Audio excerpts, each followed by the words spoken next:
Hello everyone. Good morning to all of you. I am Bhaskar Kashyap from Super 10 Coaching Institute under Gayatri residential school. सबसे पहले तो आप लोगों का मेरा नमस्कार। कैसे हैं आप सब? उम्मीद करता हूं कि आप लोग भी ठीक ही होंगे और बस ईश्वर की कृपा आप लोगों पे हमेशा बनी रहे, ताकि जिस एरिया में भी, जिस वे में, जहां भी आप लोग कार्य कर रहे हैं, अपनी सफलता की मार्ग की ओर बढ़ रहे हैं, बस उसमें सफल हो, दिन दुनी रात चौगनी हो, सुरक्षित रहें, खुश रहें, खुशहाल रहें, सब कुछ सही हो, जीवन में तरक्की हमेशा करते रहें। और आप लोगों की कृपा से हम भी ठीक ही हैं, बस क्योंकि आप लोगों का साथ है ही, आप लोगों का प्यार हमेशा हमारे साथ बना है और माता पिता का आशीर्वाद तो है ही, तो बस और चाहिए क्या। और अपने कर्म पे भरोसा है अगर, तो जिंदगी में किसी भी मुकाम को हासिल कर ही सकते हैं। एक अगर लक्ष्य बड़ा रखेंगे तो कम से कम आधे तक तो पहुंचेंगे ही।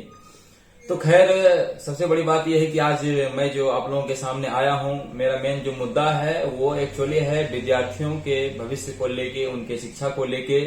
जैसा कि आप लोगों को पता है कि पिछले साल जो है क्या प्रॉब्लम्स आई, और पिछले साल कोरोना जैसी महामारी की चपेट में आने से एक्चुअली सारे चीजें तो लगभग मैनेजमेंट हो ही गया, लेकिन अगर सबसे ज्यादा बदतर स्थिति किसी की हुई है तो वो स्कूल वालों की हुई है, और उनके साथ साथ हमारे विद्यार्थियों की हुई है, उनके भविष्य के साथ। क्योंकि देखिए, उसमें भी कुछ ऐसी बातें आई, जैसे कि मान लिया अगर हम लोग ऑनलाइन शिक्षा भी दे रहे थे तो उसमें जो लोग उसको लेने के लायक थे, उसमें सक्षम थे, उनकी सुविधाओं के साथ कम काम कर रहे थे, तो वो तो ऑनलाइन शिक्षा भी ले पाए। लेकिन जिनके पास वैसी सुविधाएं नहीं थी, उनके बच्चे तो ऑनलाइन शिक्षा भी लेने में मजबूर हो गए और उनकी पूरी साल ऐसे वेस्टेज में चली गई। तो और एक और प्लानिंग हमारा था एक्चुअली। देखिए, हम लोग तो इस बेसिस पे पिछले साल ही काम कर रहे थे, और लेकिन एक्चुअली हुआ कि हम लोग जिस तरीके से मेहनत किए और उसको बस जमी पे लाने की तैयारी में थे, लेकिन तब तक ही कोरोना जैसी समस्या आ गई और पूरा साल हम लोग का ऐसे वेस्ट हो गया। तो आज हम जो आपके सामने हैं, कुछ ऐसी बातों की, कुछ ऐसी मुद्दों को रखने वाले हैं। जैसे कि मान लीजिए कि आज कोई भी पेरेंट्स चाहते हैं कि उनके बच्चे जिंदगी में आगे बढ़ें और एक अच्छे मुकाम को हासिल करें। खास करके देखिए, इस सिचुएशन में कुछ वैसे गरीब तत्वर के लोग हैं जो कि पैसे की कमी के कारण, पैसे की तंगी के कारण अपने बच्चे को पढ़ा नहीं पाते हैं। तो उसके अकॉर्डिंग भी हमने बहुत सारी अपने स्कूल में, हमारे स्कूल में बहुत सारी प्लानिंग्स रखी गई है। अगर आप लोग आए तो उसको देख भी सकते हैं। लेकिन देखिए, सबसे बड़ी बात यह थी कि आज मान लीजिए हम ये बस चाहते हैं कि अगर ये गरीब तत्वर के भी लोग हैं तो वो भी कम से कम उस तब तक कष्ट करें, तब तक कोशिश करें जब तक, मतलब कि एक 5-6 तक जाते जाते अगर मान लीजिए कि बहुत सारे ऐसे जूनियर कॉम्पिटिटिव बेसिस एग्जाम्स हैं, जैसे कि आपका हो गया नवोदय हो, नेतरहाट हो, सिमुलतल्ला हो, पीएसयू हो, आरके मिशन हो, सैनिक हो, या फिर और भी कोई अदर कॉम्पिटिटिव एग्जाम्स।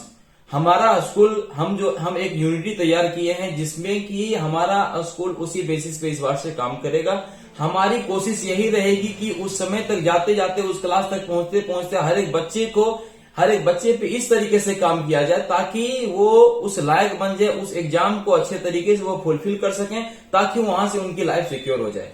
उसके बाद उनके पेरेंट्स को भी अपने बच्चे के प्रति सोचना नहीं पड़ेगा। आज की डेट में आप देखिएगा, अगर मैं एक इसी एरिया की बात करता हूं, अगर मैं सिर्फ और सिर्फ खैरा ब्लॉक की अगर बात करता हूं, तो उसमें देखिएगा कोई भी स्कूल को आप ले लीजिए। मैं किसी स्कूल की बुराई नहीं करना चाहता, ना ही आज तक किया हूं। मैं बस ये कहना चाहता हूं कि किसी भी स्कूल को ले लीजिए, तो उसमें अगर मैं अपने भी स्कूल की बात करूं तो आज तक जितने भी मैंने कॉम्पिटिटिव एग्जाम्स के बारे में बताया, चाहे कोई भी हो, चाहे नवोदय हो, नेतरहाट हो, सिमुलतला, कोई भी हो, तो उस बेसिस पे, उस थ्रू से काम नहीं किया जाता है। शिक्षा जो हम लोग जो देते आ रहे थे वो उस बेसिस पे काम नहीं कर रहे थे, बस एक जनरल स्टडीज देते आ रहे थे, ताकि मान लीजिए 1, 2, 3, 4 से जाते जाते 10 पास करें, 10 के बाद 12th पास करें, उसके बाद फिर से वही महासंग्राम में कूदें जिसमें कि ना जाने आज कितने युवा उसमें परेशान हैं।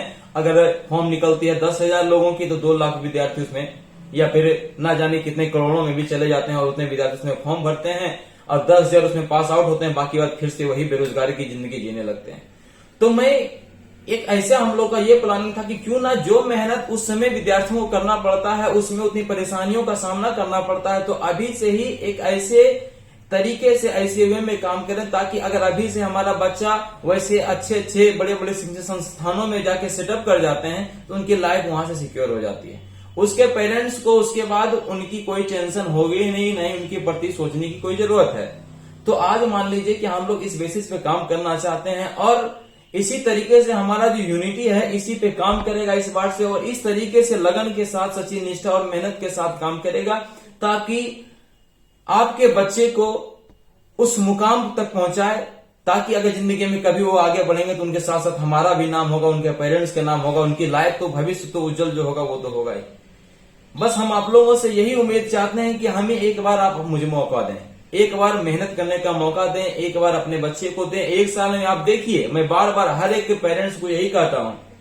बहुत सारे पेरेंट्स मान लीजिए हमारे पास आते हैं तो वो बोलते हैं कि मान लीजिए कि अगर आज एडमिशन करवाए तो 6 महीना बाद हमारे पास मिलने के लिए आते। तो बताइए कि अगर आप 6 महीना बाद हमसे मिलने के लिए आ रहे हैं, अगर मैं फोन लगाऊंगा तो कॉल भी नहीं रिसीव हो पाता है, तो अगर 6 महीने बाद आते हैं, अगर आपके बच्चे में मान लीजिए अगर आपका बच्चा रेगुलर आता है हमारे पास पढ़ने के लिए तो ठीक है, हम उनको यहाँ पे पढ़ा रहे हैं, अगर जितने टाइम तक वो हमारे पास है उतना ही टाइम उनको पढ़ा पा रहे हैं। लेकिन उसके बाद अगर वो घर में जाता है तो आपका बच्चा क्या करता है नहीं करता वो मेरी निगरानी है, हम तो उस पर ध्यान दे नहीं रहे हैं। यहाँ से तो हम देख भी नहीं सकते आपको आखिर आपका बच्चा क्या कर रहा है। अगर मान लीजिए कि उनके प्रति कोई मुझे कंप्लेन भी करना होगा तो हम किसे कंप्लेन करेंगे, क्योंकि आप तो आओगे मुझसे मिलने के लिए 6 महीने बाद।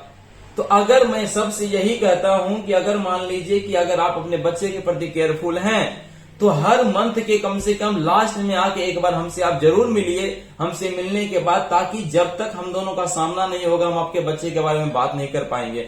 अगर फिर ऐसे ही चलते रहेगा, अगर मान लीजिए हमारे पास कुछ रेसिडेंस में हम बच्चा रहता है, अगर हम जो हॉस्टल में बच्चे को रखते हैं उसमें यह है कि उसमें सिर्फ और सिर्फ मेरी रिस्पॉन्सिबिलिटी है, क्योंकि पूरा 24 घंटे आपके बच्चे हमारे पास है तो वो मेरी निगरानी में है। क्या बच्चा कर रहा है नहीं कर रहा है आप पूरी तरह से मुझ पे छोड़ दिए हैं, तो उसको सफल बनाना मेरा काम है। लेकिन अगर मान लीजिए कि अभी जो जितने भी कॉम्पिटिटिव एग्जाम की मैंने बात की उस पर अगर मैं काम करता भी हूं, और अगर मान लीजिए हम यहाँ से ठीक वैसे ही मेहनत करके भेजते हैं और अगर आपका बच्चा घर में मेहनत नहीं करता है, आप केयरफुल नहीं है, तो फिर बताइए कि किस बेसिस पे आप बोलिएगा, कैसे हम उनको सफल बनाएंगे। उसके लिए आपको केयरफुल होना पड़ेगा। मैं हर पेरेंट्स से हाथ जोड़ के नम्र निवेदन करता हूं, अगर आप पढ़े लिखे नहीं भी हैं फिर भी ये कोशिश कीजिए कम से कम किसी और से भी देखने की कि हाँ आपके बच्चे को क्या होमवर्क मिली है, आपका बच्चा आखिर क्या कर रहा है, आपके बच्चे का स्कूल में पढ़ाई हो रही है कि नहीं हो रही है। हर एक चीज पे आपको गौर फरमाना है। ये बस नहीं कि हम मुझे आपके पैसे से मतलब नहीं है, अगर पैसे से मतलब रहती तो मैं इतनी बातें आपको बोलता भी नहीं, मुझे कोई मतलब ही नहीं रहती। लेकिन मैं चाहता हूं कि आप लोग हमसे आके मिलें, जितने भी बच्चे हमारे पास पढ़ते हैं, और भी जो लोग, हम हर एक लोगों से कहना चाहते हैं कि आप लोग अपने बच्चे को एक और जरूर मुझे मौका दें आपके बच्चे के प्रति मेहनत करने का। हमारी ये कोशिश है कि आप इतनी मेहनत करेंगे ताकि आपके बच्चे बस कोई न कोई कॉम्पिटिटिव एग्जाम को अभी से ही पास आउट कर जाएं, उस लेवल तक जाते जाते 5-6 तक जाते जाते उस लेवल को पास आउट कर जाएं, ताकि मान लीजिए कि एक अच्छे शिक्षण संस्थान में जाके उनकी जिंदगी फिर वहीं से बदल जाए, फिर आपको उसके प्रति कुछ भी सोचने की कोई जरूरत नहीं पड़ेगी।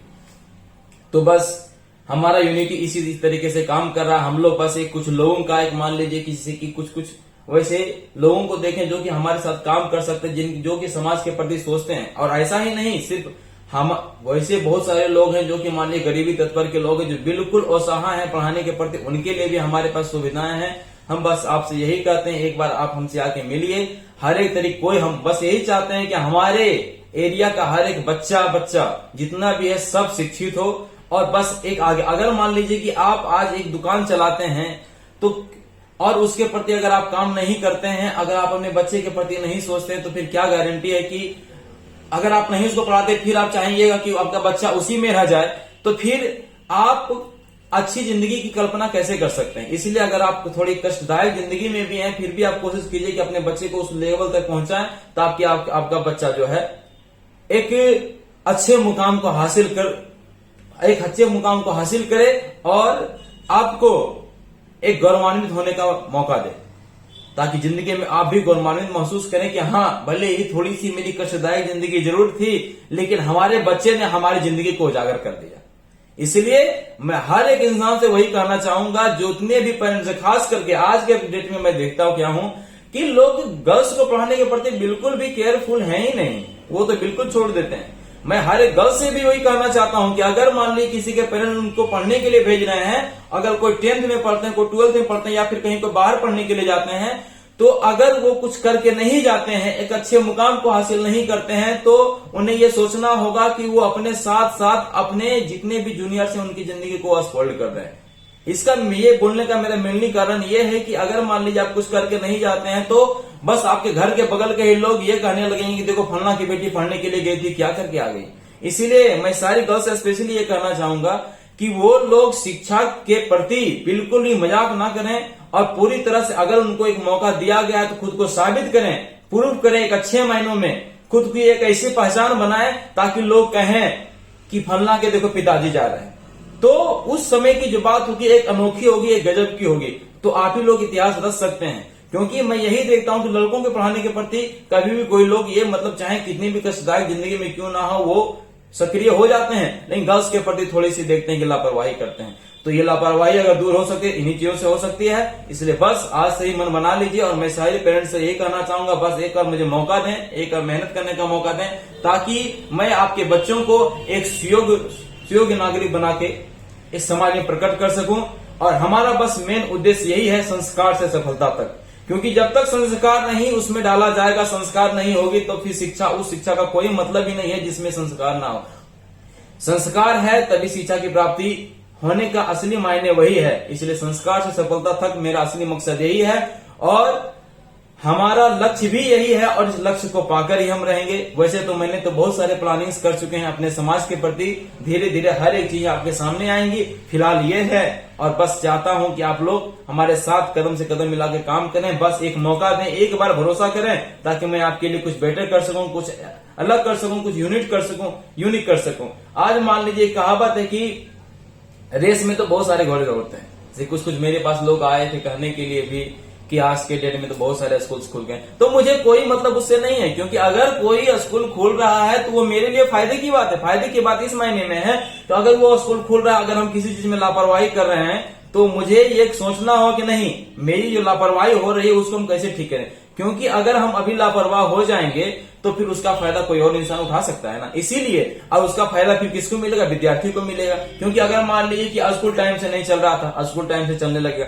पढ़ाई अच्छी नहीं मिल रही थी, पढ़ाई अच्छी मिलने लगी, तो एक स्कूल खुलने का भी अनेकों फायदे हैं। वो सोचने वाले अब आप पे डिपेंड करता है कि आप किस मायने में सोचते हैं। इसलिए मैं तो बस पॉजिटिव वे में ही सोच रहा हूँ। इसलिए मुझे लगता है कि स्कूल खुलने के बहुत सारे फायदे हैं। और एक बात और है कि रेस में तो खैर बहुत सारे घोड़े दौड़ते हैं, सब जीत पाते हैं क्या, जीत की नहीं की होती है। इसलिए बस हमारा ये प्लानिंग है कुछ यूनिक, कुछ डिफरेंट, बस आप लोगों का साथ चाहिए और बस इसी तरीके से मुझे काम करना है। और बस भगवान से यही कल्पना करता हूं कि आप लोग भी जिंदगी में आगे बढ़ते रहें, स्वस्थ रहें, खुशहाल रहें। बस जय श्री राम, जय हिंद, नमस्कार, वंदे मातरम।